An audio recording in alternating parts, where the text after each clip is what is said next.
parents will say, well, I'm going to do what my parents did with me. Well, I drove the old AMC Spirit for free, okay? The green monster, the green pacer. Right, right.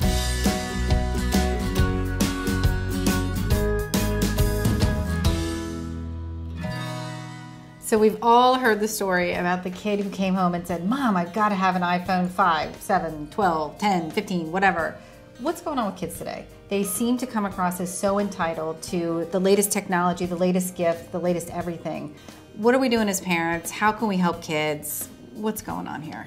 One thing that there's a lot of irony involved in terms of parents who are executives in their companies, and they'll claim that their 20-somethings or their teens are entitled, and yet at home their own kids, they'll make sure they got the next best and everything else. Yeah, definitely. And they'll put them, the parents got them in ballet, and they got them in soccer, and they got them all, they got all their private coaches. They keep telling these kids how wonderful and great they are, and how they're not going to do anything wrong, and you can be all this special great. And then what would you expect when they get off out of college? Of course, they're wonderful and great.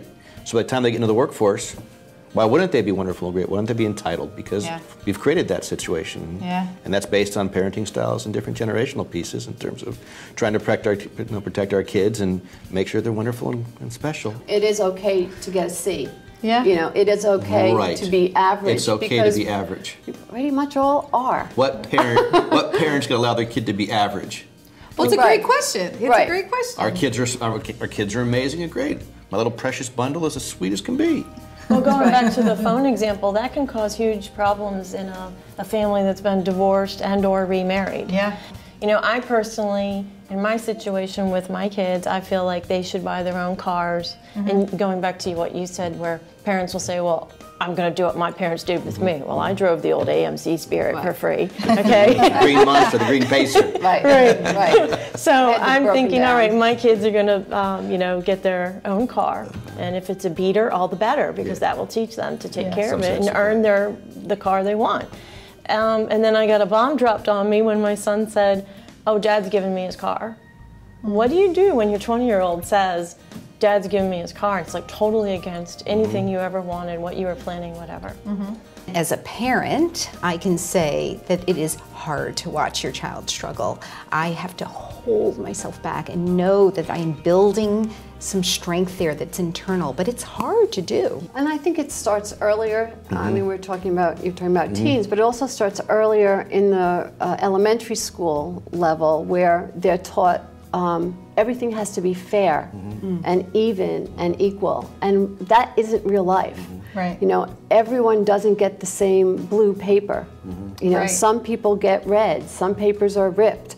If a child is feeling that if they have that sneaker, that they're going to be as cool as everyone else, I don't think that you get the sneaker for the child, but I think it's important to at least acknowledge what that sneaker means to them and what it's like for them not to get it, as opposed to just like a no, period, walk away. How does that look in a blended family where, let's say it's a blended family that doesn't have a lot of income, but the ex outside of the home has a lot of income, and you've got 6 kids, I'm exaggerating obviously, but the one comes home with the fancy latest sneakers. Maybe you can just express to them or explain to them about, you know, your circumstance is different than the rest of the children here in the house.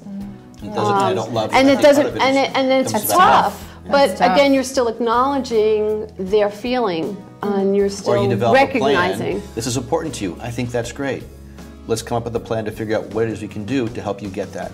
So what is one piece of advice you would offer to parents struggling with this? Tolerate saying no to your child and let them struggle a little bit. Being able to acknowledge the situation, but most importantly, if they want it that badly, is help put together a plan to figure out how to go about getting what they really want and having to work through it. Plan, compromise, negotiate, sharing values, and saying no. For the parents of the blended and step families, I'd just say be gentle with yourself. You won't figure it all out overnight. You won't figure it out maybe even in 2-3 years. So don't try to overachieve yourself as a parent. So it sounds like, you know, at the end of the day, all kids are struggling with entitlement issues nowadays. And as parents, it's our responsibility to lead those children and to help them, you know, through smart parenting, saying no, setting boundaries, teaching them actionable steps that they can do. And I think if we all collectively get behind this, things are definitely going to start to get better.